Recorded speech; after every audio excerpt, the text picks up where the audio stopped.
क्या मतलब क्या हुआ है? दिखाई नहीं देता है? नींद आ रही है? सो रहा हूँ। दिमाग के साथ साथ आंखें भी खराब हो गई है क्या? कबीर उसे देखकर बोला। अवंतिका ने पिंक कलर का कॉटन नाइट सूट पहन रखा था, जिसमें वो अच्छी तो लग रही थी, मगर उसके खुले बाल जो अंधेरे में लहरा रहे थे कबीर को अभी किसी हॉरर फिल्म की याद दिला रहे थे। वही तो देख रही हूँ कि तुम सो रहे हो। ये मेरी जगह है, उठो यहाँ से और अपने बिस्तर पर जाकर सो। अवंतिका ने उसे सोफे की तरफ इशारा करते हुए कहा, फिर हाथ पकड़कर उठाने की कोशिश की, जिस पर वो उठकर बैठ गया। लगता है तुम सच में पागल हो गई हो। ये मेरा कमरा है और ये मेरा बिस्तर है, जिसके बिना मुझे कहीं भी नींद नहीं आती मैडम। कबीर उससे बोला। जी नहीं, ये अब हमारा कमरा है, वो भी पूरे 1 साल के लिए। शायद आप भूल रहे हैं। और ये बिस्तर यहाँ मैं सोऊंगी, आप जाकर वहाँ सोइए, क्योंकि मुझे भी बेड के अलावा कहीं भी नींद नहीं आती है। तो मैं क्या करूँ? ये मेरा बेड है और आप ही मुझे यहाँ लेकर आए हैं, तो इसका मतलब ये तो नहीं कि तुम मेरे कमरे पर कब्जा कर लो। कमरे का मुझे पता नहीं, पर इस बेड पर ज़रूर करना है। अब हटो, मैं बहुत थक गई हूँ और मुझे नींद आ रही है। कल सुबह जल्दी उठना है, दादी ने कहा है। अब हटो भी। अवंतिका बोलते हुए उसे धक्का दे रही थी और तकिया खींचकर बेड पर लेटते हुए चादर ओढ़ ली, जिस पर कबीर हैरानी से उसको देख रहा था। अजीब ज़बरदस्ती है यार, इसमें ज़रा सी भी शर्म व हया है कि नहीं? मैं यहाँ बैठा हूँ और ये सो रही है, वो सोच रहा था।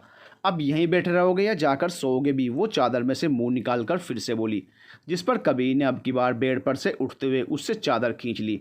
उठो यहाँ से, ये मेरा बिस्तर है, तुम जाकर वहाँ सो। वो बोला और उसकी इस हरकत पर अवंतिका को अब बहुत गुस्सा आ रहा था।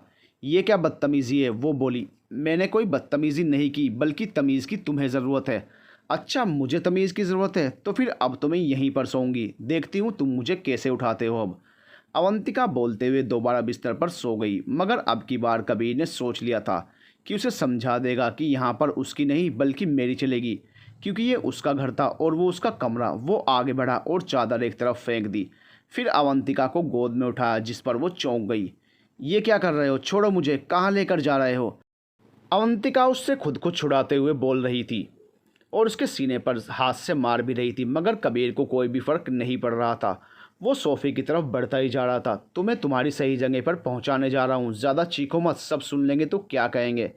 वो उसे यूं चीखते हुए देख कर बोला। तो सुनने दो, सबको पता तो चले तुम मेरे साथ इस कमरे में क्या कर रहे हो। वो वैसे ही उसे मारते हुए बोली। क्या मतलब है कि क्या कर रहा हूँ? आज हमारी फर्स्ट नाइट है, सबको पता है कि क्या हो रहा होगा, मुझे क्या? और चीखो। उसने ऐसे कहा तो अवंतिका ने उसे चौंक कर देखा और जल्दी से अपने मुंह पर हाथ रखकर चुप हो गई। तब तक कबीर सोफे के पास पहुंच गया और उसे उस पर ऐसे बैठाया जैसे फेंका हो। ये कैसी बातें की तुमने? दोबारा ऐसा मत करना, मुझे ऐसी बातें बिल्कुल पसंद नहीं है। वो सोफे के कुशन को ठीक करने लगी। मुझे भी कोई शौक नहीं है तुमसे ये सब कहने का। और एक बात, तुम्हें क्या पसंद है और क्या नहीं, I don't care, good night. Kabir उससे जाते जाते बोला, जिसे सुनकर वो दोबारा चिढ़ गई। बदतमीज़ कहीं का, ज़रा से भी मैनर्स नहीं है कि लड़कियों से कैसे बात करते हैं। अकड़ू कहीं का, मुझे इसकी डील वाली बात माननी ही नहीं चाहिए थी। वो बड़बड़ाते हुए अब सोफे पर लेट गई। कबीर ने जो कहा उसके बाद अब वो उससे कुछ नहीं कहना चाहती थी, और अगर लड़ने जाएगी तो सब सुन लेंगे, इसलिए भलाई इसी में थी कि वो यहीं पर सो जाए। इधर कबीर बिस्तर पर लेटे लेटे उसके बड़बड़ाने की आवाज़ सुन रहा था। अब सो जाओ, मुझे नींद आ रही है और मुझे शांति की आदत है, उसने कहते हुए लाइट्स दोबारा ऑफ कर दी, जिससे कमरे में दोबारा अंधेरा छा गया। तो मैं क्या करूं, बुला दूं शांति को? वो वहाँ से अंधेरे में ही बोली। ये लड़की भी ना हर बात का जवाब है इसके पास, चुप नहीं रह सकती एक मिनट भी। मैं ही चुप हो जाता हूँ, वो सोचते हुए करवट बदल कर सो गया। मगर अवंतिका को नींद नहीं आ रही थी। एक तो नई जगह, ऊपर से बेड की जगह ये सोफ़ा, और कमरे में चारों तरफ अंधेरा। उसे अंधेरा बिल्कुल भी पसंद नहीं था, या फिर जब से वो हादसा उसकी ज़िंदगी में हुआ था उसे अंधेरों से डर लगने लगा था। फिर भी वो आंखें बंद करके सोने की कोशिश कर रही थी, मगर नींद नहीं आ रही थी। फिर कुछ समय बाद उसकी आंख लग गई। अगली सुबह।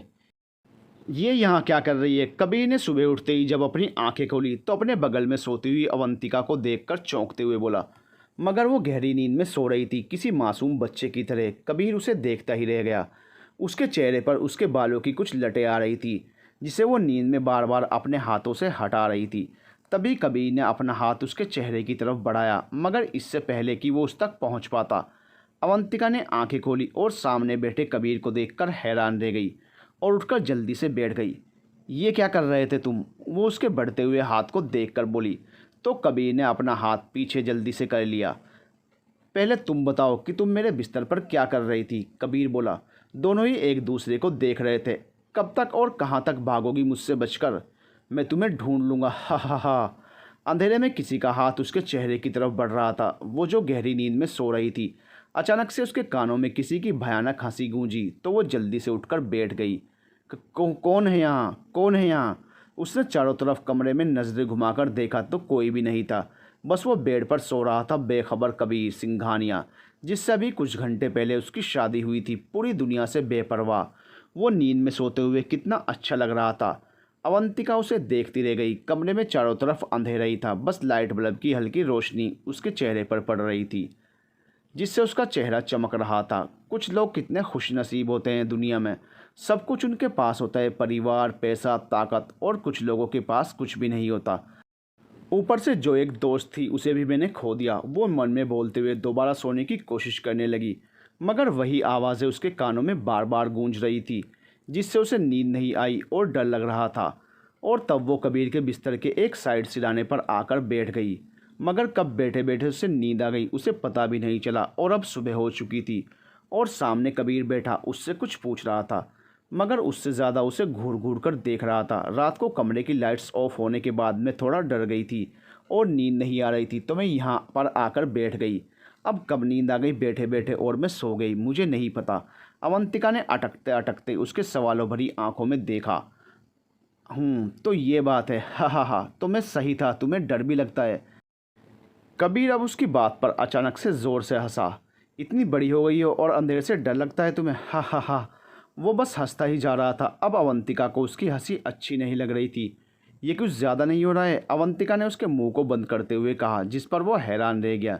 अपने इतने करीब उस लड़की को देखकर उसकी मासूमियत भरी आंखें, कुछ तो था उनमें जो वो किसी से कहती नहीं थी। हाथ हटाओ, छुआ कैसे तुमने मुझे, वो भी सुबह सुबह बिना हैंड वॉश किए? कबीर ने उसका हाथ जल्दी से अपने होठों पर से हटाया। मेरे हाथ साफ है पर तुम्हारे होठ बहुत गंदे, छी, मुझे इन्हें जाकर वॉश करना चाहिए, तुम हटो। अवंतिका भी कहाँ कम थी, उससे कहते हुए वहाँ से अपना हाथ छाड़ते हुए वॉशरूम में आकर हाथ धोने लगी। मैं बता रही हूँ अवंतिका, ये सौदा तुझे बहुत महंगा पड़ने वाला है, बिल्कुल उस अमीर चंद की तरह जो हर वक्त तुझे बस पैसों का रौब दिखाता है, अकड़ू कहीं का। वो बेसिन में हाथ धोते हुए सामने लगे आईने में खुद को देखकर खुद से ही बातें कर रही थी। उधर रूम में बैठा कबीर उसे देख रहा था, क्योंकि बाथरूम का दरवाज़ा खुला हुआ था। अंधेरे से डरती है और कहती है कि मैं ज़्यादा हंसता हूँ, छोटी बच्ची कहीं की। नहीं, छोटी अवंतिका, पागल लड़की। वो बेड पर बैठे हुए मन में सोचकर मुस्कुरा रहा था। कुछ समय बाद, सो गए क्या बाथरूम में? बिस्तर लगवा दूँ क्या उसी में? हद है यार, तुम तो लड़कियों को भी फेल करने पर तुले हो। कौन से जन्म का मेल निकाल रहे हो, इतना टाइम लगता है नहाने में? वो चिल्लाते हुए कब से बाथरूम का दरवाज़ा पीट रही थी, जिसके अंदर करीब आधे घंटे से कबीर नहाने गया हुआ था। दोनों को ही तैयार होकर नीचे जाना था और दादू ने जल्दी बुलाया था। आज अवंतिका का यहाँ शादी के बाद घर में पहला दिन था। उसे रसोई वाली रस्म भी अदा करनी थी, जो बिना नहाए नहीं हो सकती थी। मगर वो कैसे नहाए? अंदर तो कबीर घुसा था। खोलो दरवाज़ा, क्यों नहीं खोल रहे हो, बाहर निकलो। अभी वो फिर से दरवाज़ा पीटते हुए बोल ही रही थी कि तभी बाथरूम का दरवाज़ा अचानक से खुला और उसमें से कबीर ने अपना हाथ निकाला और उसे अंदर की तरफ खींचा। वो लड़खड़ाते हुए अंदर चली गई। कबीर, जो सिर्फ ट्राउज़र पहने हुआ था, उसे ऐसे सामने देखकर अवंतिका हैरान थी। ऊपर से शॉवर भी ऑन था, जिसका पानी उन दोनों पर सीधे गिर रहा था। अवंतिका तुरंत सर से पैर तक भीग गई और कबीर तो भीगा हुआ ही था पहले से। ये क्या बदतमीज़ी है कबीर, तुमने मुझे भिगो दिया। वो उसे उंगली दिखाकर चीखते हुए बोली, तो कबीर ने उसकी उंगली पकड़ ली। तुम्हें ही तो जल्दी थी नहाने की, तो मैंने नहला दिया, डेट्स इट। वो बेपरवाही से बोला, हाँ नहाना था, मगर तुम्हारे निकलने के बाद, और वो भी ऐसे नहीं। हद होती है तुम्हें तो। मैं रुको, तुम सुबह से मेरे ऊपर हंस रहे हो। वो बोलते हुए उसके मुंह पर एक जग पानी लेकर मार देती है। ये क्या किया तुमने? कबीर ने अपनी आंखों को साफ करते हुए उसे देखा। कैसा लगा? ठीक ऐसा ही लगा था मुझे, अब हटो तुम। वो उसे चिढ़ाकर बोली, मगर अगले ही पल कबीर ने शावर और तेज़ कर दिया और एक हाथ से उसके बाजू को पकड़ लिया, जिससे वो बाहर नहीं निकल पाई। छोड़ो, मुझे जाने दो कबीर, उसने कहा, मगर वो उसे छोड़ ही नहीं रहा था। दोनों एक दूसरे के बेहद करीब थे और भीगते जा रहे थे। ऐसे कैसे में इस झांसी की रानी, हिसाब बराबर होना चाहिए ना। वो बोला। उसने उसे वैसे ही पकड़ रखा था। फिर जब वो पूरी भीग गई तो कबीर ने उसका हाथ छोड़ दिया और उसे पीछे करके खुद बाथरूम से बाहर निकल आया और अवंतिका चिढ़कर उसे देखती रह गई, जो अब कबर्ड में से टॉवल निकालकर सीटी बजाते हुए आईने में अपने गीले बालों को पोंछ रहा था। तुम्हें तो मैं छोड़ूंगी नहीं कबीर, ये पानी तुम्हें बहुत महंगा पड़ने वाला है। वो जो बुरी तरह भीगी हुई थी, मन ही मन सुलग रही थी उसकी इस हरकत पर। कुछ कहा तुमने? अचानक कबीर ने उसे पलट कर देखा। नहीं, कुछ भी तो नहीं, तुम्हारा शुक्रिया अदा करना चाहती हूँ, तुमने मेरा काम जो आसान कर दिया। अब मुझे बस कपड़े ही बदलने पड़ेंगे। वो चिढ़कर बोलते हुए बाहर आई और कबर्ड खोलकर अपने कपड़े निकालने लगी, जिसके बाद वो चेंज करने के लिए दोबारा वॉशरूम में घुस गई, मगर दरवाज़ा वैसे ही तेज़ से पटक कर बंद किया, जिससे कबीर को चिढ़ थी। कितनी बार कहा है कि दरवाज़ा इतनी ज़ोर से बंद मत किया करो, बहुत महंगा ये है। वो बोला, मगर अवंतिका ने कोई जवाब ही नहीं दिया। वो अंदर जा चुकी थी। बहुत महंगा है, वो बाथरूम में चिढ़ते हुए बोली। ज़्यादा आईना देखने से इंसान सुंदर नहीं बन जाता, बल्कि शक्ल बिगड़ जाती है। वो वॉशरूम से कपड़े चेंज करके बाहर निकलते हुए कमरे के आईने के ठीक सामने खड़े कबीर से बोली, जो अपने बाल ठीक कर रहा था, और उसकी आवाज़ सुनकर पलटा। उसने लाइट स्काई ब्लू कलर की शर्ट और ब्लैक जीन्स पहन रखी थी, जिसमें वो शानदार दिख रहा था, मगर जो कुछ उसने अवंतिका के साथ किया उसकी वजह से वो उसे जहर लग रहा था इस वक्त। तुम अपनी फ़िक्र करो, मेरी शक्ल को किसी आईने की ज़रूरत नहीं, समझी? उसने कहा। सही कहा, आईने को भी सदमा लग जाएगा कि कौन बंदा मेरे सामने आकर खड़ा हो गया। अब हटो, मुझे तैयार होना है, नीचे सब इंतज़ार कर रहे हैं मेरा। अवंतिका अब चलते हुए उसके पास आई और उसे धक्का देकर साइड किया। ओ मैडम, नीचे मेरा भी इंतज़ार कर रहे हैं, तुम हटो। और ये क्या जाहिलों की तरह हर बार धक्का देकर कहती हो? अब ये सब नहीं चलेगा, भूलो मत, अब तुम सिर्फ अवंतिका नहीं, तुम्हारे साथ मेरा नाम जुड़ा हुआ है। अब तुम अवंतिका कबीर सिंघानिया हो, तो अपना नहीं मेरा ही ख्याल कर लो, सड़क छाप। वो बोल ही रहा था कि क्या कहा? अवंतिका उसकी बात पूरी होने से पहले ही बोली, तो उसकी तरफ मुड़ा। मेरा मतलब सड़क छाप भाषा से था। तुम कहना क्या चाहते हो कि मैं सड़क छाप भाषा बोलती हूँ? वो उसकी तरफ तुनक कर बोली। यस। वो आराम से खड़ा था। उसकी बात सुनकर अवंतिका ने उसके हाथों से कंघी छीनी और उसे दिखा दिखा कर उससे कहा, तुम प्राइस सिंघानिया, तुम्हारी हिम्मत कैसे हुई मुझे ये कहने की? समझते क्या हो तुम खुद को? तुम्हारे पास पैसे हैं तो तुम कुछ भी कहोगे। बस बहुत हो गया, मैं तुम्हारी जॉब से रिज़ाइन करती हूँ। अब वो वहाँ से जाने के लिए मुड़ी, मगर तभी कबीर ने उसका हाथ पकड़कर खींचा। बस इसी सड़क छाप भाषा की मैं बात कर रहा था, वो बोला तो अवंतिका अपना हाथ उससे छुड़ाते हुए, छोड़ो मुझे, अब मैं यहाँ 1 मिनट नहीं रहने वाली। वो जाने लगी, मगर कबीर ने उसका हाथ कसकर पकड़ रखा था। वो उसकी आंखों में झांकते हुए उसे देख रहा था, जिससे अवंतिका के मन में अजीब सी बेचैनी हुई। कबीर की करीबी उसे अजीब सा एहसास करा रही थी, मगर वो उस एहसास को अपने ऊपर हावी नहीं होने देना चाहती थी। तुम नहीं जा सकती, उसने कहा तो वो चौंक गई थी। क्यों नहीं जा सकती मैं? अवंतिका ने उससे फिर अपना हाथ छुड़ाना चाहा। शायद तुम भूल रही हो कि हमारे बीच डील हुई है, और अगर उसके पूरा होने से पहले तुम गई तो तुम्हें पता है ना। तो अपने गर्म दिमाग को ठंडा करो और जल्दी से तैयार होकर नीचे आ जाओ, सब इंतज़ार कर रहे हैं। उसने टेबल पर रखी बोतल में से गिलास में पानी डालकर उसके हाथ में पकड़ाया और वहाँ से दरवाजे की तरफ बढ़ गया, मगर फिर अचानक ही मुड़ा। और हाँ, आज अच्छी लग रही हो, लगता है नहाने का असर है। ऐसे ही रोज़ नहाया करो, कम से कम जब तक यहाँ हो तब तक ही सही। वो मुस्कुराते हुए उससे बोला और बाहर निकल गया।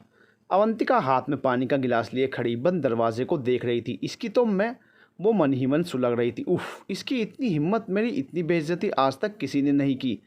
तारीफ़ करता है या नुक्स निकालता है, ऊपर से ये पानी का गिलास देकर गया है मुझे। एक तो वैसे ही रात भर में सोई नहीं हूँ, ऊपर से सुबह से इसने मुझे परेशान कर रखा है। हे भगवान, ऐसा कौन सा पाप किया है मैंने जो मुझे इस बंदे से टकरा दिया? अवंतिका पानी का गिलास टेबल पर पटकते हुए ड्रेसिंग के आईने में खुद को देख रही थी, और फिर जल्दी जल्दी अपने बाल संवारते हुए तैयार होने लगी। अब उसके पास कोई रास्ता भी नहीं था। अगर यहाँ से बाहर जाती तो दिलावर सिंह के आदमी उसे पकड़ने के लिए ताक लगाए बैठे थे, और अंदर ये कबीर सिंघानिया उसका जीना हराम कर रहा था। पर भलाई इसी में थी कि वो कबीर के साथ ही रहे। वो यहाँ जैसे भी थी, कम से कम महफूज तो थी। उसने कबर्ड से साड़ी निकाली। वो जल्दी जल्दी तैयार हो रही थी कि तभी कमरे का दरवाज़ा दोबारा खुला, और उसने चौंक कर पलट कर देखा तो सामने कबीर खड़ा था। तुम फिर आ गए? अवंतिका ने उसे देखा। वो दोनों हाथों को आपस में बांधे खड़ा था। अब मुझे मेरे कमरे में आने के लिए तुमसे इजाज़त लेनी होगी। वो आगे बढ़ा। अब कौन सा कहर बाकी रह गया जो तुम पूरा करने आए हो? वो चिढ़कर दोबारा आईने में कंघी करने लगी। उसने अब ग्रीन कलर की साड़ी पहन ली थी, जो दादी ने उसे देते हुए आज पहनने के लिए कहा था। घबराओ नहीं, कुछ देने आया हूँ, तुम अपना काम करो, वो कहते हुए अपने कबर्ड की तरफ बढ़ गया और उसमें से कुछ निकालने लगा। अवंतिका आईने में से उसे देख रही थी। ये क्या कर रहा है इतनी देर से, वो सोच रही थी। तभी उसने कबर्ड बंद किया और उसकी तरफ आया। उसके हाथ में एक डब्बा था जिस पर मखमल का कवर लगा था। देखकर लग रहा था कि ज़रूर उसमें कुछ खास चीज़ है, मगर वो उसे लेकर उसकी तरफ क्यों आ रहा था। ये लो, उसने वो डब्बा उसकी तरफ बढ़ाया, मगर देख कहीं और रहा था। ये मेरे लिए है, मुझे दे रहे हो? वो चौंकी। दिखाई नहीं देता है कि तुम्हें दे रहा हूँ, मगर तुम उधर क्यों देख रहे हो? बस ऐसे ही, वो सब छोड़ो और ये पकड़ो। उसने ज़बरदस्ती उसके हाथ में वो डब्बा पकड़ा दिया। क्या है इसमें? कहीं तुम फिर से मेरे साथ कोई गेम तो नहीं खेल रहे हो? नहीं, मैं नहीं लूँगी, तुम ये वापस ले लो। अवंतिका ने वो डब्बा कबीर को दोबारा पकड़ा दिया। पागल लड़की, ऐसा कुछ नहीं है, कल रात में भूल गया था, इसमें तुम्हारा गिफ्ट है जो फर्स्ट नाइट में हस्बैंड अपनी वाइफ को देते हैं, वही है। अब पकड़ो इसे और जल्दी चलो मेरे साथ, नीचे सब इंतज़ार कर रहे हैं कब से। कबीर ने कहते हुए वो उसे दोबारा पकड़ा दिया और खुद जाकर बेड पर बैठ गया। अवंतिका ने उस डब्बे को खोलकर देखा तो उसमें एक पेंडेंट लगी चेन थी जिसकी चमक देखकर लग रहा था कि वो डायमंड है। अभी वो सोच ही रही थी कि ये तो बहुत सुंदर है, तभी पीछे से कबीर ने आवाज़ दी। पता है मुझे, कभी ऐसी चीज़ नहीं देखी होगी, असली डायमंड है और पहनने के बाद इसका ख्याल भी रखना पड़ता है, समझी? पूरे 2 लाख के हैं ये नहीं सुधरेगा, हर चीज़ की कीमत बताना इसकी आदत है। शायद वो सोचते हुए उसे पलटकर देखने लगी, मगर उसे तो जैसे कोई फ़र्क ही नहीं पड़ रहा था। ऐसे क्या देख रही हो, जल्दी करो, देर हो रही है। और कुछ उल्टा पुल्टा मत सोचना, दादी ने कहा था कि तुम्हारे लिए ले लूँ, अब पहन लो इसे। और हाँ, एक बात और, डील ख़त्म होने के बाद इसे वापस कर देना, क्योंकि ये सब इसका हिस्सा नहीं है, वो बोला। मगर अब अवंतिका को उसकी बातें सुनकर तेज गुस्सा आ गया था।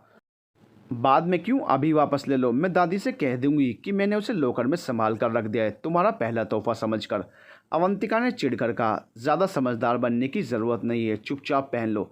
कबीर बोला तो वो हम करते हुए उसे पहनने लगी, मगर चेन का लॉक लग ही नहीं रहा था। और कबीर कुछ दूर से ये सब देख रहा था। अपनी जगह से उठकर उसके पास आया और उसके पीछे आकर खड़ा होते हुए उसके बालों को उसकी गर्दन पर से हटाते हुए चेन का लॉक लगाने लगा। लाओ मुझे दो, एक काम भी तुमसे ठीक से नहीं होता, वो अपनी धुन में बोलते हुए उसे चेन पहना रहा था। उसे एहसास नहीं था कि वो अवंतिका के कितने करीब खड़ा था। अवंतिका आईने में उसे देख रही थी और उसे पता ही नहीं चल रहा था कि वो अचानक कहाँ खो गई। लाओ, आज हम तुम्हें अपने हाथों से तैयार करेंगे, ये कंगन हाथ लाओ अपने, उसने कहकर उसकी कलाई मोड़ दी। ओह, दर्द हो रहा है, कोई बात नहीं, मरहम भी तो हम ही लगाएंगे ना। अभी ज़रा ये चैन पहनाना है तुम्हें, उसने कहकर उसकी चैन खींची जिससे वो सिहर उठी। ओह, फिर से दर्द हुआ, कोई बात नहीं, पर तैयार तो होना पड़ेगा ना। हा हा हा, लो हो गया, अब चलो, उसने कहा तो वो चौंकी और अपने आप में लौट आई। अब ठीक है, अवंतिका ने आईने में चेन ठीक करते हुए कहा। क्या ठीक है, देखो कितनी सुंदर लग रही है तुम। नहीं, मैं चैन की बात कर रहा हूँ। अब चलो, उसने आईने में देखा और फिर अवंतिका का हाथ पकड़कर कमरे से बाहर दरवाजे की तरफ बढ़ गया।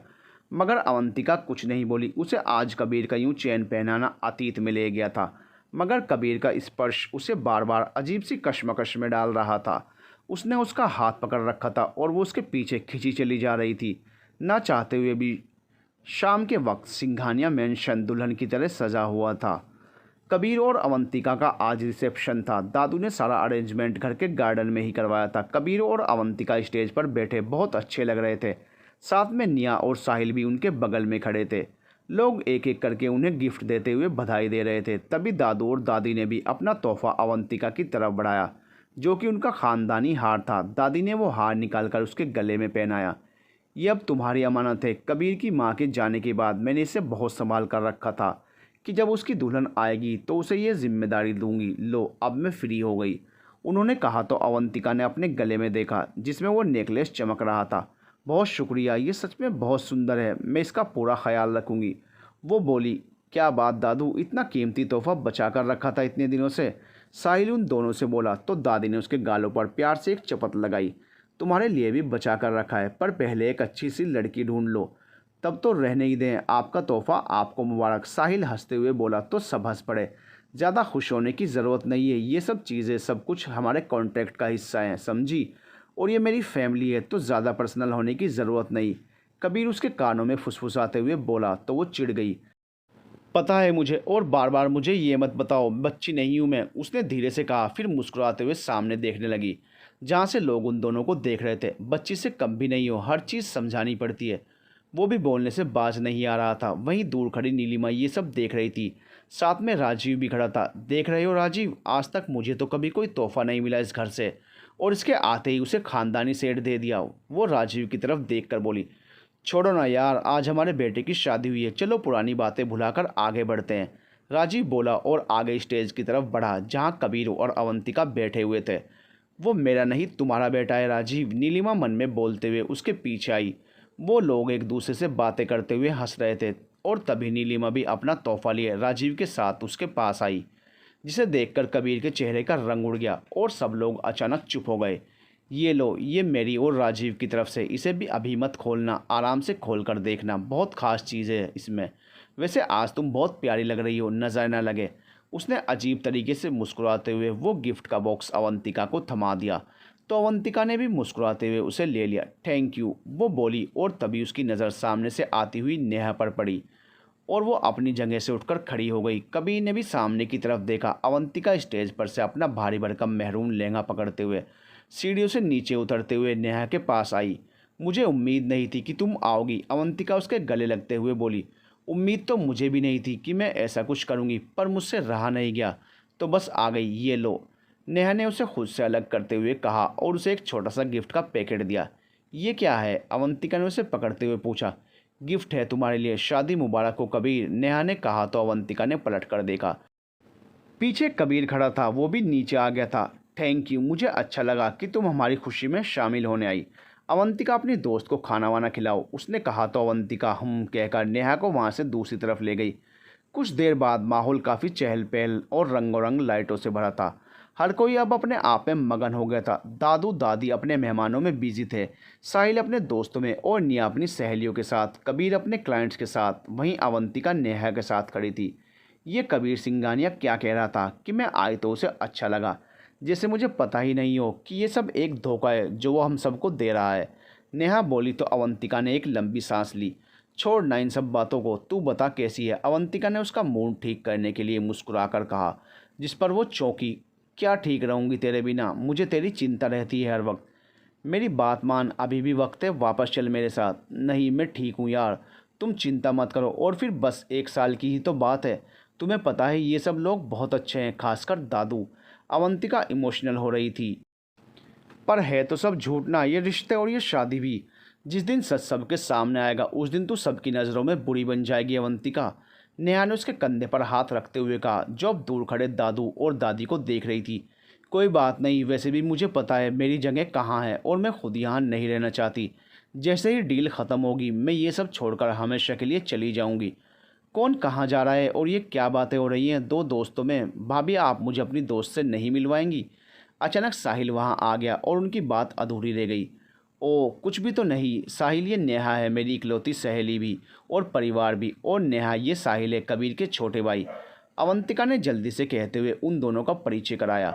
अच्छा, तुम लोग बातें करो, मैं अभी आती हूँ। अवंतिका वहाँ से चली आई। दादू ने दूर से उसे आवाज़ लगाई थी, हेलो, आई एम साहिल सिंघानिया। साहिल ने नेहा की तरफ हाथ बढ़ाया, मगर नेहा ने हाथ मिलाने की जगह हाथ जोड़ लिए।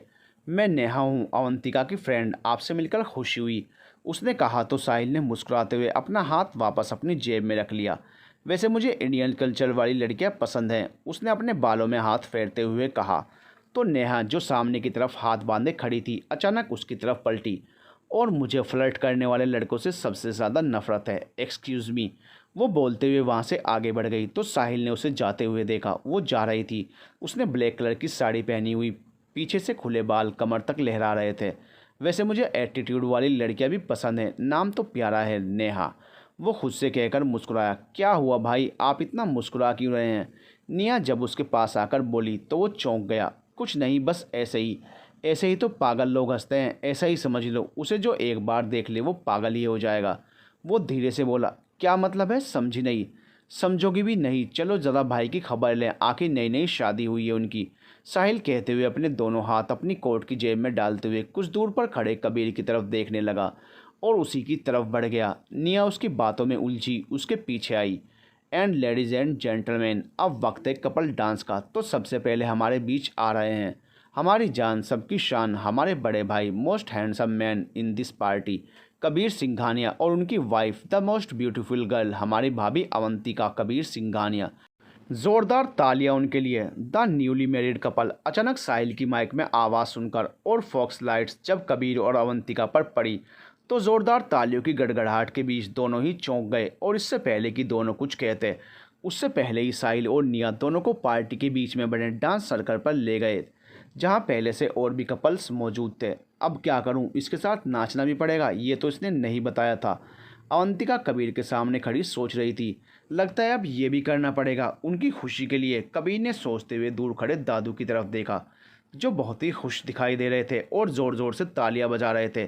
पास ही दादी भी मुस्कुरा रही थी। फिर कबीर ने अवंतिका की तरफ मुड़ते हुए अपना हाथ बढ़ाया तो वो चौंक कर उसे देखने लगी। कबीर ने ब्लैक कलर का सूट पहन रखा था, जिसमें वो किसी प्रिंस से कम नहीं लग रहा था। ये नामुमकिन सी बात थी कि अवंतिका अपनी नज़रें उससे बचा लेती। कबीर डांस किया है, वो बोला। उसकी स्माइल वाकई में शानदार थी, जिस पर उस वक्त कोई भी फिदा हो जाती।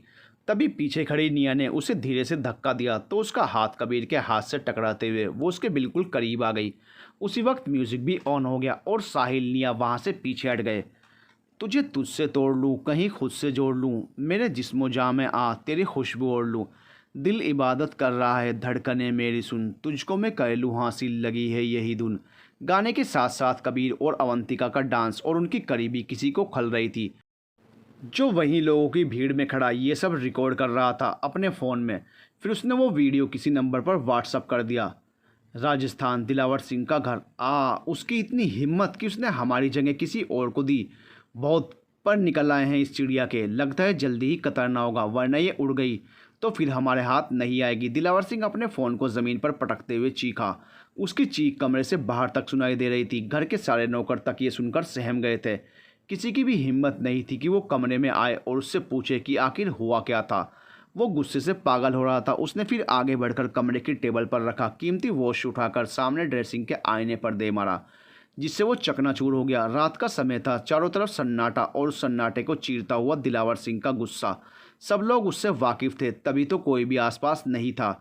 अभी वो टूटे हुए आईने में देख ही रहा था कि उसका फ़ोन फिर से बजने लगा। उसने झुककर दोबारा उस फ़ोन को उठाया और इससे पहले कि दूसरी तरफ का आदमी कुछ कहता, वो कॉल रिसीव करके बोला, मेरी बात ध्यान से सुनो, तुम कुछ भी नहीं करोगे। अब जो भी करना है मैं करूँगा, तुम बस उस पर नज़र रखो और मुझे उसकी एक एक सांस की खबर चाहिए जो वो उस आदमी के साथ लेती है। समय आने पर मैं उससे ये भी छीन लूँगा। इस बार बहुत बड़ी गलती की है उसने, जिसकी माफ़ी नहीं सज़ा मिलेगी उसे। उसने फ़ोन काटा और उसे बिस्तर पर फेंक दिया, बिना उस दूसरे आदमी की बात सुने कि वो क्या कहना चाहता था या फिर उसने क्यों फ़ोन किया था। कुछ समय पहले वो एक शानदार कमरा था, मगर अब किसी खंडहर की तरह मालूम हो रहा था। सिंघानिया मैंशन। कबीर बेखबर अपने बिस्तर पर सो रहा है, मगर अवंतिका को नींद नहीं आ रही थी। वो सोफे पर लेटी हुई बहुत देर से खाली दीवारों की तरफ देख रही थी, जिस पर उसे कुछ समय पहले पार्टी में हुए अपने और कबीर के बीच हुए डांस की झलक नजर आ रही थी। जब वो उसके बिल्कुल करीब खड़ा था, उसके हाथों में अपना हाथ, उसे उस वक्त ऐसा लग रहा था जैसे वो किसी अलग ही दुनिया में खो गई थी। अतीत की जरा सी भी कड़वाहट या अंधेरा वहाँ नहीं था, बस रंगों की दुनिया और मधुर बजता संगीत। उन सब के बीच बस वो थी। क्या ऐसा हो सकता है कोई इंसान इतना अच्छा हो? मतलब मैं उसके साथ एक रिश्ते में बन चुकी हूँ, उसके साथ एक ही कमरे में रह रही हूँ, मगर उसे कोई फ़र्क नहीं पड़ता कि मैं यहाँ हूँ। वो अपने आप में व्यस्त है। मैं कल रात गलती से उसके बेड पर भी सो गई थी, मगर फिर भी उसने एक बार भी मुझे गलत निगाह से नहीं देखा। क्या ऐसा हो सकता है कि कोई मर्द किसी औरत के इतना करीब होने के बावजूद भी उसे हाथ न लगाए? मैंने तो आज तक नहीं देखा ऐसा। मेरा तो इस चीज़ से विश्वास ही उठा दिया था उसने, जिसके साथ मैंने अपनी ज़िंदगी के इतने साल बिता दिए। पर कबीर से मिलने के बाद ऐसा लगता है जैसे कि शायद मेरी सोच गलत थी। हर कोई एक जैसा तो नहीं होता। वो भले ही थोड़ा सा नहीं, शायद सबसे अलग है। उसकी बातें भले ही तीखी हों, बात बात पर हर चीज़ की कीमत बताना उसकी आदत हो, मगर दिल का वो वैसा नहीं जैसा दिखता है। वो अब करवट बदलते हुए बेड पर लेटे हुए कबीर की तरफ देखकर सोच रही थी, जो उसकी सोच से बेखबर कहीं और ही पहुंचा हुआ था। फिर वो अपनी जगह से उठकर बालकनी का दरवाज़ा खोलकर आकर वहां पर खड़ी हो गई, जहां से पूरा आसमान दिखाई दे रहा था। रात का अंधेरा और उसमें चमकते हुए तारे किसी थाली में बिखरे सफ़ेद मोती की तरह नजर आ रहे थे। वो चुपचाप खड़ी उन्हें निहार रही थी। तभी किसी के हाथ उसके कंधों पर पड़े तो चौंक गई। उसने पलटकर देखा तो कबीर खड़ा था। क्या देख रही हो? वो उससे बोला और अब उसके बगल में रेलिंग से टेक लगाए खड़ा हो गया। कुछ नहीं, बस नींद नहीं आ रही थी तो यहाँ आ गई। तुम तो सो रहे थे, अचानक कैसे उठ गए? अवंतिका ने उससे पूछा, जो आसमान की तरफ देख रहा था। फिर उसे देखने लगा। हाँ, सो तो रहा था, पर क्या है कि ज़रा सी भी आहट से मेरी नींद खुल जाती है। तुमने बालकनी का दरवाज़ा खोला तो मैं सपनों की दुनिया से लौट आया। वैसे तुम्हें क्या हुआ? कल रात को भी नींद नहीं आ रही थी और आज भी जाग रही हो? बस ऐसे ही तो कुछ नहीं होता है, मुझे पता है, पर अगर तुम नहीं बताना चाहती तो तुम्हारी मर्ज़ी। पर अगर तुम्हें यहाँ कोई प्रॉब्लम है तो ऐसा करो, तुम बेड पर सो जाओ, मैं सोफ़े पर सो जाता हूँ। वो कहकर जाने लगा तो अवंतिका ने उसे पुकारा, कबीर। उसने कहा तो वो पलट गया। क्या हुआ? तुम बहुत अच्छे हो, पर मुझे बेड की ज़रूरत नहीं, मैं सो जाऊंगी। उसने कहा तो उसने अचानक अवंतिका को हैरानी से देखा और दोबारा उसके पास आकर उसके माथे पर अपना हाथ रखा, जिससे वो चौंक गई। क्या हुआ? अवंतिका ने उसे यूं देखकर पूछा। मैं देख रहा हूँ कि तुम्हें बुखार तो नहीं, तबीयत ठीक है ना तुम्हारी? बहकी बहकी बातें कर रही हो, कल तक गालियाँ दे रही थी, आज अच्छा कह रही हो। सब ठीक है ना? डॉक्टर के यहाँ लेकर चलूँ क्या? उस एक्सीडेंट ने तुम्हारे दिमाग को उल्टा तो नहीं कर दिया? कबीर का हाथ अभी तक उसके माथे पर ही था और तभी उसने उसे ज़ोर से हटाया। तुम नहीं सुधरोगे, मैं ही गलत थी, हटो, मैं जा रही हूँ सोने, अवंतिका ने उससे चिढ़ते हुए कहा और आगे बढ़ गई। और कबीर उसके पीछे था। कमाल है, इतनी रात को अकेले बालकनी में किसी भूत की तरह खड़ी थी और मुझसे कह रही हो कि मैं नहीं सुधरूंगा। मैंने क्या किया? वो कहते हुए उसके पीछे कमरे में आया, मगर अवंतिका सोफे पर चादर से मुंह ढककर सो गई। ये देखकर कबीर ने कमरे की लाइट्स ऑफ कर दी और अपनी जगह पर वापस चला गया। ये लड़की सच में बहुत अजीब है। कभी कहती है मैं बहुत अच्छा हूँ और कभी कुछ, कहीं पार्टी में ड्रिंक तो नहीं कर ली। खैर जो भी हो, नशा होगा तो सुबह तक उतर ही जाएगा। पर मुझे ऐसा क्यों लगा कि ये किसी बात को लेकर परेशान थी। उसकी आंखें, उनमें उदासी सी छाई हुई थी। पर मैं ये सब क्यों सोच रहा हूँ? मत भूल कबीर, ये बस डील है और कुछ नहीं। मुझे ये सब नहीं सोचना चाहिए। वो बिस्तर पर लेटे लेटे अवंतिका को देख रहा था, जो अभी ऐसे सो रही थी जैसे बहुत देर से गहरी नींद में हो, बिल्कुल भी हिलडुल नहीं रही थी।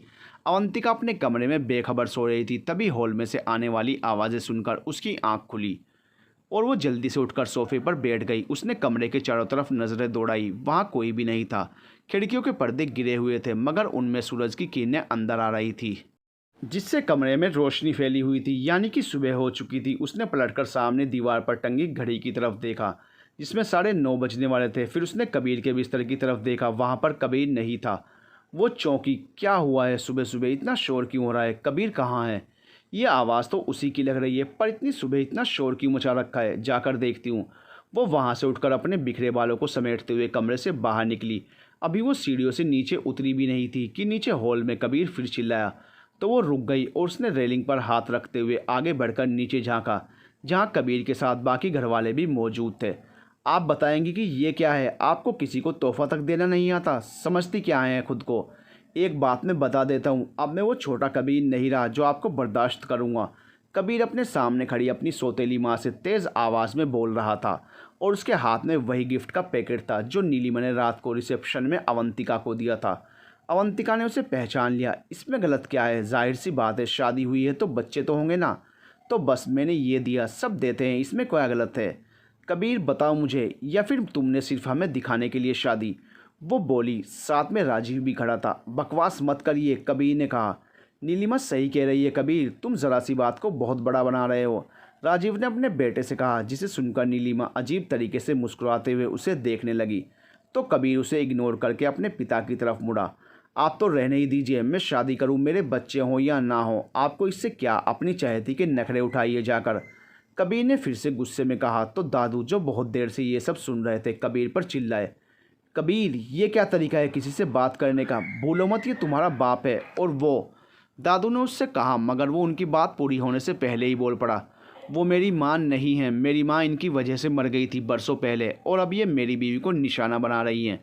सब समझता हूँ मैं, मुझे ऑफिस के लिए देर हो रही है और शाम को मैं गोवा जा रहा हूँ एक बिजनेस डील के सिलसिले में। 15 दिन लग जाएंगे कम से कम, कुछ दिन तो जान छूटेगी इन सब से। वो कहकर वहाँ से मुड़ा, मगर तभी उसे कुछ याद आया तो वो दोबारा पलटकर नीलिमा के पास आया। ये लीजिए आपका गिफ्ट, आपको मुबारक। मुझे इसकी ज़रूरत नहीं है और अगर होगी तो मैं खुद खरीद लूँगा। उसने वो गिफ्ट का पैकेट नीलिमा के हाथ में पकड़ाते हुए कहा। दोबारा मुड़कर ऊपर चला गया। अवंतिका उसे देख रही थी। तभी वो उसके करीब से गुजरते हुए अपने कमरे में गया तो अवंतिका भी उसके पीछे आई। वहीं नीचे हॉल में हाथ में गिफ्ट पकड़े नीलिमा खड़ी थी। उसने गुस्से में वो पैकेट ज़मीन पर फेंक दिया और वहाँ से अपने कमरे की तरफ बढ़ गई।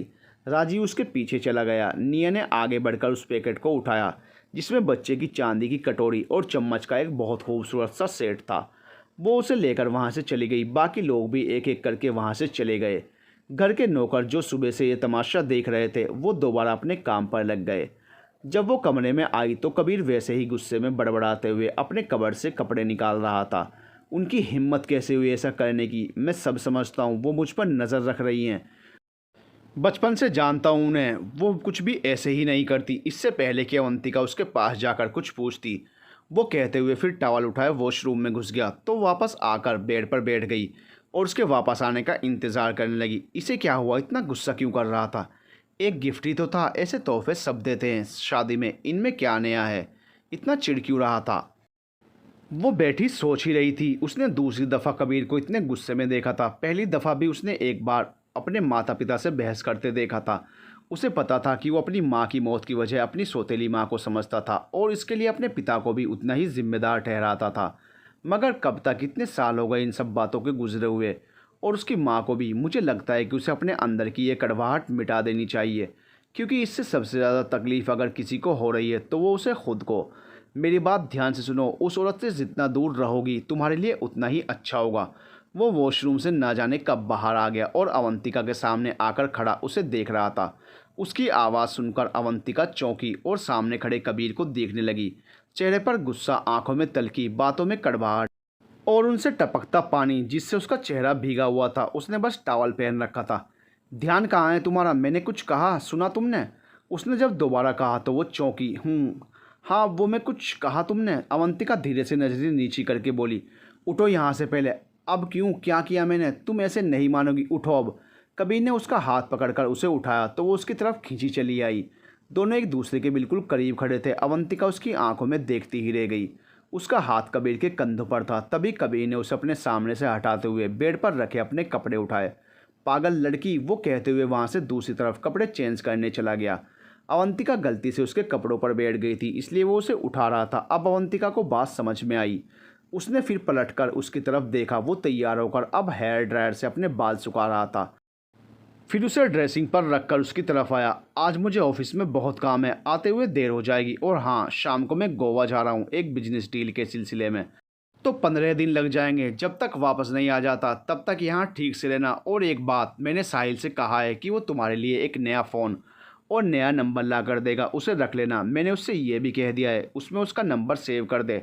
ओके, अब मैं यहाँ नहीं रहूँगा तो तुम्हें इसकी ज़रूरत हो पड़ेगी। उसने जल्दी जल्दी कहा और कमरे से बाहर निकल गया। जा रहा है, पर मैं यहाँ अकेली क्या करूँगी अब? वैसे अच्छा ही है, कुछ दिनों के लिए इस प्राइस की दुकान से जान छूटेगी। अब आराम से इस बिस्तर पर मैं सोऊंगी।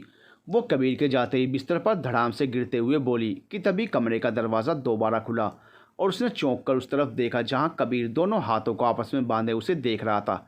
ये क्या कर रही थी वो? मैं आराम कर रही थी, ऐसे इस तरह से। जब तक मैं नहीं आ जाता तब तक तुम निया के कमरे में रहोगी, समझी? उसने अवंतिका से कहा और फिर वार्डरोब से अपनी घड़ी निकालकर उसे पहनने लगा, जिसे वो जल्दी जल्दी में भूल गया था। फिर वो बाहर निकल गया। उफ़, इसकी तो मैं लगता है जैसे ये कमरा खाने की चीज़ है जिसे मैं खा जाऊंगी। तुम यहाँ नहीं रह सकती हूँ, उसने कबीर की बात पर चिढ़ते हुए खुद से कहा। अच्छी लग रही हो वैसे, आज तक ऐसे कपड़े तो कभी पहने नहीं होंगे। और ये चेन लॉकेट तो बहुत सुंदर है, कबीर ने दी है शायद। नीलिमा उससे खाने की टेबल पर बोली तो उसने जवाब में कहा, मगर मन ही मन उसे बहुत गुस्सा आया उसकी बातें सुनकर। ऐसे कपड़ों से क्या मतलब था उसका? उसने आसमानी कलर का अनारकली सूट पहन रखा था जिस पर स्टोन और जरी वर्क था। सारे कपड़े यहीं के थे, दादी ने उसे दिए थे मंगवाकर। सब बहुत एक्सपेंसिव थे, उसे मालूम था। पर नीलिमा का ये कहने का अंदाज उसे अच्छा नहीं लगा। जी, कबीर ने दी है। अवंतिका दोबारा खाने लगी। बाकी लोग भी डाइनिंग टेबल पर बैठे हुए ये सब देख और सुन रहे थे। वहीं दादू सुबह के तमाशे से बहुत दुखी थे और अब कुछ और नहीं कहना चाहते थे। वाह भाभी, भाई की पसंद तो बहुत अच्छी है, मुझे तो पता ही नहीं था। So beautiful pendant. निया उससे बोली तो जवाब में वो मुस्कुरा दी। थैंक्स। वैसे भाई की पसंद तो भाभी से मिलने के बाद ही बदल गई थी। क्यों भाभी? खाना खाते हुए साहिल हंसकर बोला। वैसे आज तुम बहुत प्यारी लग रही हो, किसी की नज़र न लगे, दादी ने उसकी बलाए लेते हुए कहा। और हनीमून पर कहाँ जाने वाले हो तुम लोग? नीलिमा दोबारा बोली तो अवंतिका उसकी बात सुनकर चौंक गई। उसने खाता हुआ चम्मच रोक दिया और नीलिमा की तरफ देखा। कुछ प्लानिंग नहीं की तुमने और कबीर ने शायद? नीलिमा उसे यूं चुप देखकर फिर बोली। इसमें प्लानिंग की क्या ज़रूरत है? कबीर गोवा जा रहा है आज रात, अवंतिका भी उसके साथ ही जाएगी, और क्या। तभी दादू ने अचानक कहकर बम फोड़ा जो अंदर आते हुए कबीर पर फटा था। वो अभी अभी आया था और उसे ये सुनने को मिला। वो हैरानी से अवंतिका की तरफ देख रहा था, जो अब कबीर को अपने सामने देख रही थी। वहीं तभी सबने पलटकर कबीर की तरफ देखा। शाम के 7 बजे अवंतिका और कबीर घर से निकल रहे थे। दादू ने आखिर अपनी बात मनवा ही ली थी और उसे अवंतिका को अपने साथ लेकर जाना पड़ रहा था। इसके अलावा और कोई चारा भी नहीं था। कबीर को पता था कि दादू को ज़्यादा इनकार नहीं कर सकता, क्योंकि अभी अभी वो ठीक होकर अस्पताल से लौटे थे। ऊपर से वो ज़्यादा जिद करता तो उन्हें कबीर पर शक हो सकता था, इसलिए वो भी मान गया। और एक बात ये भी थी कि पता नहीं ये पागल लड़की उसकी गैर मौजूदगी में यहाँ क्या करे। अच्छा ये कि वो उसके साथ जा रही थी, कम से कम नज़रों के सामने तो रहेगी, ऐसा उसने सोचा। सी ग्रीन कलर की टी शर्ट और जीन्स पहने अवंतिका कबीर के साथ खड़ी थी। कबीर ने रॉयल ब्लू कलर का सूट पहना हुआ था और उसे घूर घूर कर देख रहा था। बाकी घर वाले भी वहाँ मौजूद थे, उन्हें अलविदा कहने के लिए। ऐसे क्या देख रहे हो, अच्छी नहीं लग रही, चेंज करके आऊँ क्या? अवंतिका ने उसे यूँ देखते हुए देखकर पूछा। नहीं, मतलब ज़रूरत नहीं है, हमें वैसे ही देर हो रही है। देख रहा हूँ कि तुम्हें देखकर लग रहा है कि हम कहीं घूमने जा रहे हैं। उसने कहा। हाँ तो घूमने ही तो जा रहे हैं, काम तो तुम्हें है, पर मैं तो सैर ही करूँगी ना वहाँ। नहीं, जब तक मैं होटल से बाहर रहूँगा तुम अपने कमरे में रहोगी, जब तक मैं नहीं आ जाता तब तक। ये बहुत नाइंसाफ़ी है, मैं छोटी बच्ची नहीं हूँ कबीर सिंघानिया। हाँ मुझे पता है, अब चलो गाड़ी में बैठो, कबीर ने उससे कहा। तो वो गुस्से में सबको बाय कहकर जाकर गाड़ी में बैठ गई। वहीं कबीर भी सबसे मिलकर उसके पास बैठा तो उसने उससे मुंह फेर लिया। कुछ ही देर में वो लोग चल पड़े थे। गाड़ी ड्राइवर चला रहा था। वहीं उन दोनों के जाने के बाद बाकी लोग घर के अंदर चले गए। उनके जाने के बाद जी हुकुम, वो लोग गोवा के लिए निकल गए हैं। एक आदमी सिंघानिया मेंशन के बाहर अपनी गाड़ी में बैठा फ़ोन पर किसी से बात कर रहा था। ठीक है, आगे मैं खुद देख लूँगा, तुम वहाँ पर रहकर सब पर नज़र रखो। दूसरी तरफ से दिलावर सिंह ने कहकर फ़ोन काट दिया। दिलावर सिंह अब उन दोनों पर नज़र रख रहा था। उसे पता चल गया था कि अवंतिका ने किसी और से शादी कर ली है। इतने सालों बाद वो उसे मिल तो गई थी, मगर वो उसे पा नहीं सका था, पर वो उसे हासिल करके ही रहेगा किसी भी कीमत पर। उसने ये तय कर लिया था। गोवा का एक 5 स्टार होटल कालवा बीच के किनारे बसा वो एक शानदार होटल था, जहाँ के हर कमरे की खिड़की से कुछ ही दूरी पर समंदर का नज़ारा दिखाई देता था। अवंतिका बहुत खुश थी कि चलो कुछ दिन यहाँ रहूँगी तो माइंड फ्रेश हो जाएगा। वैसे भी आजकल कुछ भी ठीक नहीं चल रहा था उसकी लाइफ में, सिवाय इसके कि वो कबीर के साथ थी और सुरक्षित थी। उसने जैसे ही होटल के रूम में पहुँचते ही अपना बैग साइड में रखा और नरम मुलायम बिस्तर पर लेटी तो उसने ध्यान दिया कि कबीर उसे गुस्से से घूर रहा है। वो जल्दी से उठकर उसके सामने खड़ी हो गई। मैंने क्या किया? वो तो दादू ने कहा था। तुम मुझ पर गुस्सा क्यों कर रहे हो? देखो मैं बार बार कह रही हूँ, तुम रूल्स के खिलाफ जा रहे हो, ऐसे मत देखो मुझे। अवंतिका उससे बोल रही थी। कबीर सिंघानिया कभी अपने रूल्स नहीं तोड़ता, समझी? ये तुम हो जिसे हर टाइम कोई ना कोई फितूर सवार रहता है। वो बोला। मेरे ऊपर कोई फितूर सवार नहीं रहता है और मैं यहाँ अपनी मर्ज़ी से नहीं आई, समझे? तुम मुझे लेकर आए हो, पता है मुझे। मैं लेकर नहीं आया हूँ, ज़बरदस्ती मुझ पर तुम्हें थोपा गया है। जो भी हो, मगर तुम मेरी बेइज्जती नहीं कर सकते, उसने कहा। तो अवंतिका ने भी जवाब दिया। मैं कुछ भी कर सकता हूँ, you know I am Kabir Singhania, उसने कहा और उसे सामने से हटाकर आगे बढ़ गया। फिर बिस्तर पर बैठते हुए उसने अपने जूते उतारे और लेट गया। अवंतिका ने पलटकर उसकी हरकत देखी, मगर अभी वो उससे बिल्कुल भी बहस करने के मूड में नहीं थी। तो वो चुपचाप पास लगे सोफे पर बैठ गई। बैठे बैठे पता नहीं कब उसे नींद आ गई। कमरे में खर्राटों की आवाज़ सुनकर कबीर चौंक कर बिस्तर से उठा और इधर उधर देखने लगा कि आवाज़ कहाँ से आ रही है। तभी उसकी नज़र सोफे पर बेखबर सो रही अवंतिका पर पड़ी, जो सोते समय खर्राटे ले रही थी। ये लड़की है या आफत मोल ले ली मैंने? भला ऐसा कौन सोता है? उसने उसे देखकर सोचते हुए अपना सर पकड़ लिया, मगर अवंतिका बेखबर थी। इतनी ठंड क्यों लग रही है? ओह तो ये बात है। अवंतिका की अचानक आंख खुली तो उसे बहुत ज़ोर की ठंड का एहसास हुआ। उसने कबीर को ढूंढा कि तभी उसकी नज़र कमरे के एसी पर गई, जिसका टेम्परेचर बहुत ही कम था और इसलिए उसे ठंड का एहसास हुआ था। उसने फिर कबीर की तरफ देखा, जो ब्लैंकेट ओढ़े चैन से सो रहा था। उसने घड़ी की तरफ देखा, जिसमें 1 बजने वाला था। उसके ठीक नीचे खाने की खाली प्लेट्स रखी थी, यानी कि उसने खाना खा लिया और उसे जगाया तक नहीं। ऊपर से ऐसे मौसम में एसी का टेम्परेचर कम करके सो रहा है, जबकि इतनी गर्मी भी नहीं है। कमरे में चारों तरफ अंधेरा था। कबीर ने लाइट्स ऑफ करके नाइट बल्ब जला दिया था, जिसकी लाल रोशनी कमरे में हल्की हल्की फैली हुई थी। इसे तो मैं अभी बताती हूँ। अवंतिका ने उसे देखकर सोचा। उसने अपने बालों को खोला और उसके पास आकर ज़ोर से उसकी चादर खींच ली, जिससे वो हड़बड़ाकर उठ बैठा। कौन है? क्या कर रही थी? तुम्हें से कौन जगाता है? तुम्हें समझ नहीं आता है? मुझे कुछ हो जाता तो? कबीर उठते हुए उसे देखकर डर सा गया, मगर जल्दी से बेड की साइड टेबल पर रखी लैंप ऑन की। इसमें डरने की क्या बात है, मैं ही हूँ, अवंतिका अब उससे बोली। कबीर उसे देखकर, तुम्हारे अलावा कोई हो भी नहीं सकता। तुम कहना क्या चाहते हो मेरे अलावा से? मतलब, एक तो मुझे जगाया नहीं, अकेले अकेले खाना भी खा लिया और आराम से सो भी रहे थे, ऊपर से एसी का टेम्परेचर गिरा दिया, और ये तक नहीं सोचा कि मैं कहाँ हूँ और कैसे सो रही हूँ। अत्याचारी बॉस हो तुम, जो अपने एम्प्लॉय का बिल्कुल भी ख्याल नहीं रखता। वो उसे घूरते हुए बस बोले जा रही थी। कबीर वैसे ही बैठा उसे देख रहा था। उसके होंठ और आंखें दोनों ही बातें कर रही थी। किस कदर मासूमियत से भरा चेहरा। एक पल के लिए कबीर सब कुछ भूल गया। ओह मिस्टर कबीर सिंघानिया, आपसे ही बात कर रही हूँ, ध्यान कहाँ है आपका? उसने जब दोबारा उसकी आंखों के सामने हाथ हिलाकर उससे कहा तो वो चौंक गया और हंस पड़ा, जिस पर अवंतिका को उसका यह अंदाज कुछ समझ नहीं आया। तो उसने उसके होंठों पर अपने हाथ रख दिए। एकदम चुप, मैं यहाँ पर कोई जोक नहीं सुना रही हूँ, आई एम सीरियस, उसने वैसे ही कहा। तो कबीर को उसे देखकर कुछ दिनों पहले की बात याद आ गई, जब अवंतिका के मुंह पर उसने हाथ रखा था और उसने उसकी हथेली में काट लिया था। अवंतिका उसे वैसे ही देख रही थी। तुम कुछ बोलते क्यों नहीं? मैं कुछ पूछ रही हूँ, तुम सुधरोगे या नहीं? जब से हम मिले हैं तुम मुझे परेशान कर रखा है। आखिर चाहते क्या हो? बोलो बोलो, बोलते क्यों नहीं? तुम अपने हाथ हटाओगी तब तो कुछ कहूँगा ना, या फिर अपनी तरह बच्चा समझ रखा है, बच्चों की तरह काट लूँ? कबीर ने तभी उसका हाथ अपने मुंह पर से हटाते हुए उससे कहा, तो वो उसकी बात सुनकर पीछे हट गई। उस दिन तुम्हारी गलती थी कबीर, अवंतिका वहाँ से उठते हुए बोली। उसने ऐसी बंद कर दिया था, मगर कमरे में ठंड का एहसास अभी तक था। हाँ, हमेशा तो मेरी ही गलती होती है। आप तो महारानी हैं, आपसे कोई गुस्ताखी तो हो ही नहीं सकती।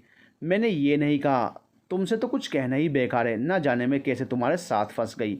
फंस तो मैं गया हूँ, वो भी तुम्हारे साथ। कबीर ने जब यूँ अचानक कहा तो अवंतिका, जो उसकी तरफ पीट करके अपने दोनों हाथों को आपस में बांधे खड़ी थी, पलटी। क्या मतलब है तुम्हारा? बस बहुत हो गया, मैं जा रही हूँ। अवंतिका दरवाजे की तरफ बढ़ी, मगर उसे ठंड लग रही थी। उसने कांपते हाथों से दरवाज़ा खोला। तभी कबीर ने पीछे से आवाज़ दी, वैसे जा रही हो तो अपना फ़ोन भी साथ लेकर जाओ, वरना फिर मुझे तुम्हें ढूंढना पड़ेगा।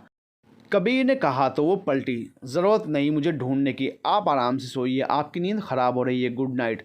उसने दरवाज़ा ज़ोर से बंद करते हुए कहा और बाहर निकल गई। ये लड़की भी हमेशा वही चीज़ करती है जिससे मुझे तकलीफ़ होती है।